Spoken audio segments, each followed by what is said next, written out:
So, alright, I think I've seeded out all the chaff here. Let's see.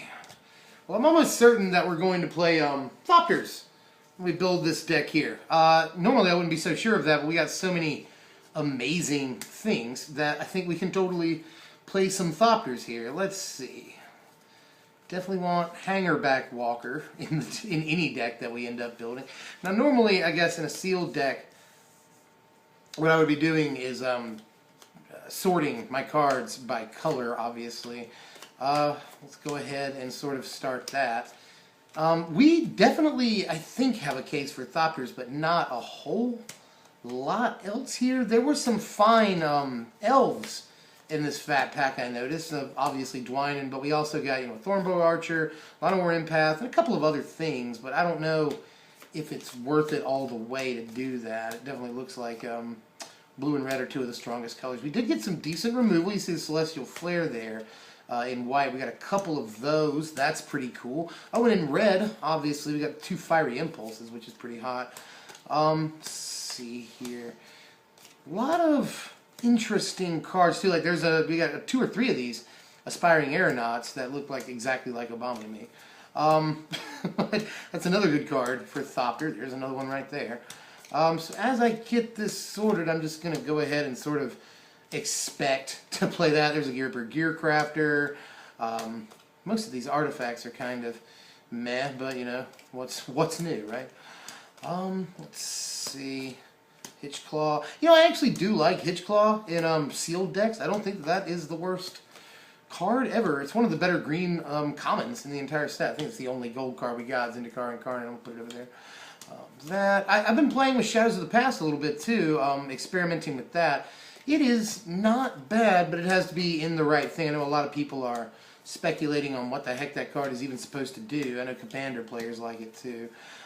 These are good cards, by the way. Let's see, Psychic Rebuttal. There's another Fiery Impulse. Disperse. Yeah, this is a really good pool for red-green all day. Or red-blue, excuse me. Let's see, and we are coming to the end of sorting here. We got a lot of really, really good red cards in this Fatpack. Let's see. Let us know, by the way, we always attend pre-releases. Let us know if you'd like to see, and we'll try and pull it off, us do this at an actual pre-release. We've been thinking about doing something like that, and just sort of, we open up, we find a secluded corner, and we open up our pre-release stuff, and we build our deck sort of on camera. I think that would be really cool to do. I've been wanting to do it, and we have yet to put that together. But just let us know how interested you might be in that, because we've got another pre-release coming up really soon here in Battle for Zendikar. So there is that, and with that, we have everything sorted. Now, I did see some interesting black cards, and obviously this black pile is fairly big compared to some of our other colors, but I'm really seeing the most potential still in red-blue. Just a lot of powerful cards there. So I'm going to go ahead, and we always double-check our colors, In green, we got some okay stuff, but nothing, over the top, no real bombs, not even the Dwynen, which sort of has to be on theme to really work in sealed. So we just don't have enough on theme to make that work. Now, I do want to look through black and white. I'm super interested in those. That's good removal. Reeve Soul is. As a matter of fact, we get more than one. Yeah, we got 2 Reeve Soul, which is very good removal in sealed environments all day. I'm just kind of wanting to look through this. Thormo, let's see. Unholy Hunger is decent removal. Mtgo Husk is good. Eyebite Assassin is fine in sealed. We got a couple of Unholy Hungers. We're very high. 3 Unholy Hungers. Very high up on the curve there. Fleshbag Marauder is good. Fetid Imp is good. A lot of defense here. And then Priest of the Bloodrite is not a bad sort of finisher. So we did get some halfway interesting stuff here in black if we were going to make a sealed pull out of it. A lot of good removal, which is obviously fairly important. We'll take a look through white before we get really started here. I think the 2 Celestial Flares and obviously got Suppression Bonds or 2 are probably the most important things here. But again, no real bombs to speak of. Phalanx could be a bomb. It's 7 mana. I'm not really sure about that thing in sealed even. So let's see. I don't mind Throwing Knife. I'm going to go ahead and take a look at that. I think Throwing Knife is a pretty good card, actually. Brawler's Plate I don't like. Alchemist File, meh. That's not terrible in sideboards, meh. Hangerback goes in all day. So we got that. In a pinch, we can always smash to smithereens our own hangerback walker, take 3 damage, and get a bunch of tokens. That's the thing. Definitely want to separate all these whirler rogues because we are playing those certainly no matter what, definitely. So there's a couple of those right there. Artificer's Epiphany will have an awful lot of artifacts, is what it's looking like here, so that's more than playable. Water Courser is a maybe. It's not a bad card and sealed at all. Decent body on that. Negate, maybe. Let's see. Deep Sea Terror is not bad at all, but maybe. Turn to Frog. Let's see. Disperse is very good removal. Psychic Rebuttal will stay on the board. I don't mind Scab Goliath. It's not a terrible card. Let's see. Another Turn to Frog. I'm just going to keep it 1 in the main for now. We may come back to that. Aspiring Aeronaut is very, very good. Do that twice. We actually got 2 Deep Sea Terrors. That's cool. Ring Warden Owl is awesome, and I like it. Anchor to Ether is pretty good removal. We'll have to see about these displacement waves. Obviously, displacement wave is not terrible for us because if we can manage to displacement wave for a high number, like 4 in this case, then we can scoop up all these dudes that we can play again for value, play Thopters. That's cool. So, let's look through red. We got the Thopter Engineer. I might want to play a couple copies of this Dragon Fodder. Mage-Ring Bully isn't terrible, but I do want to play Fiery Impulse, definitely, at least 1 copy. Gear per Gear Crafter is on theme for us. And that is sort of the main thrust of our deck right here. The All-Stars. 1, 2, 3, 4, 5, 6, 7, 8, 9, 10, 11, 12, 13, 14, 15 cards. I want it to be, this is pretty focused, but we have a relatively high curve. Let's probably do 18 lands, so we have 7 slots left. Let's see. I do like Dragon Fodder, don't know if it's enough. I'd like a creature or 2 with a big body, although you gotta wonder. A Throwing Knife is fairly malleable, by the way. It's a flex slot. We do have to have, yeah, some more instants or sorceries in this thing, so let's look for some really good ones there. Dragon Fodder's not bad at all. Volcanic Rambler is a fine creature. Really good body on that thing. I like Chandra's Fury, but may relegate that to the board. Another Fiery Impulse probably never hurt anybody. There's no reason that shouldn't be in there, actually. Let's see. We got something like 6 slots left. Let's put a Displacement Wave. I'm pretty sure we'll end up doing that. Let's see. Maybe the Negate or the Calculated Dismissal. What do you guys think? Wish we could tell. I should just live stream all the time. Let's see. That's not a bad finishing blow right there, the Chandra's Fury. I don't mind that at all. Calculated Dismissal is not bad. Let's do 2 Dragon Fodder, and I'll take a Volcanic Rambler. Let's see, so that's 1, 2, 3, 4, 5, 6, 7, 8, 9, 10, 11, 12, 13, 14, 15, 16, 17, 18, 19, 20, 21. And I think I will make either Displacement Wave or Turn to Frog the last card. It's probably going to be Displacement Wave, actually. I just think it has decent synergy. Although we are playing, you know, a lot of tokens. I'm just not, I don't know. I'm not sure about that.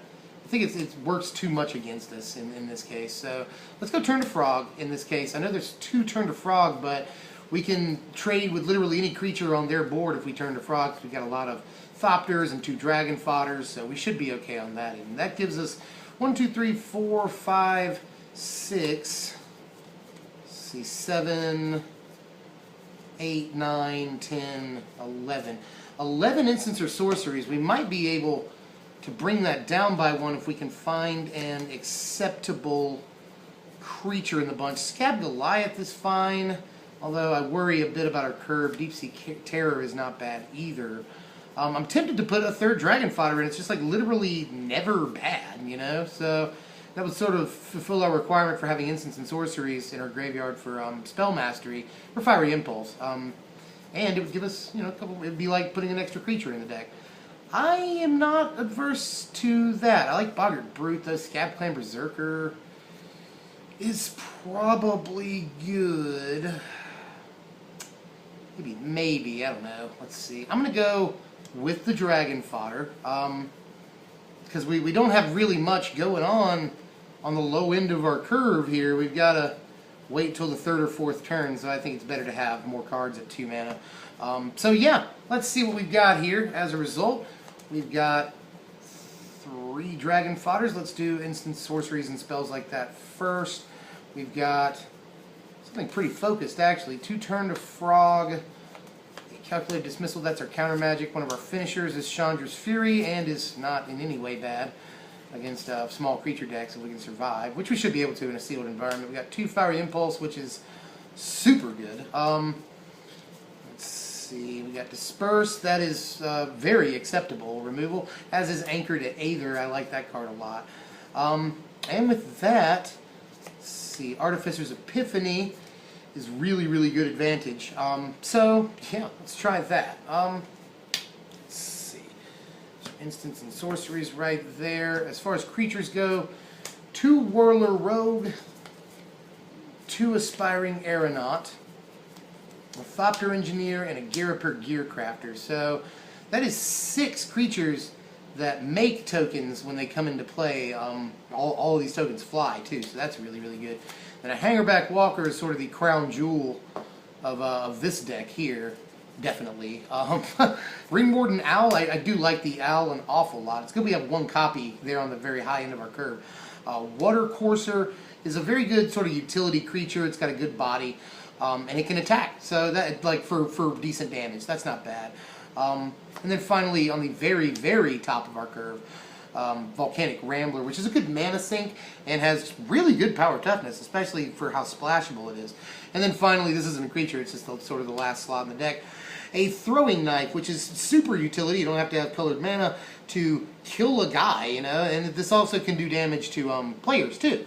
So I really do like Throwing Knife. I think it's a fine equipment, especially in sealed. So that is what we've got. That is 1, 2, 3, 4, 5, 6, 7, 8, 9, 10 creatures in the deck, 1 equipment. So that's what I would do. The rest, obviously, of lands, there would be something like 18, 1, 2, 3, 4, 5, 6, 7, 8, 9, 10, 11, 12, 13, 14, 15, 16, 17, 18, 19, 20, 21, 22, 23. I went with 23. So 17 lands, which I think will be fine doing. Really, it's anywhere between 15 and 19, depending on what your curve looks like. So I think I'll be okay with 17, especially considering we've got some lower curve stuff. But I don't know, it might... I don't know, 17's probably right. I'd probably do 17 here. Probably slightly more blue, because you see all the blue cards here, obviously. It's definitely a little more than red. And we have to have double blue to cast some of these cards, at least 3 of them. Yeah, we don't have to have double red to cast anything. So definitely prioritize blue there over red in the mana base slightly, and that's what we'll be doing. This is actually a fairly strong deck, I think, in a sealed environment. But in any case, I think that's all I have for now. You guys have been hitting me hard lately saying we need another budget deck. I agree, I haven't put out a budget deck in a while, so I'm working on Hardened Scales, something that a lot of people ask for constantly, like literally all the time. So I'm working on that right now. Stay tuned. Like, share, comment, subscribe if you enjoyed the content. Even if you didn't enjoy the content, it'd be super awesome if you liked. That'd be just cool. Helps us out with the YouTube algorithm. So yeah, I'm Dev from MtG. Hope you enjoyed the Fatpack opening. That's some really, really cool stuff. That full Dwynen is really, really badass. So I'll see you guys later, man. Thanks for watching, my wizards.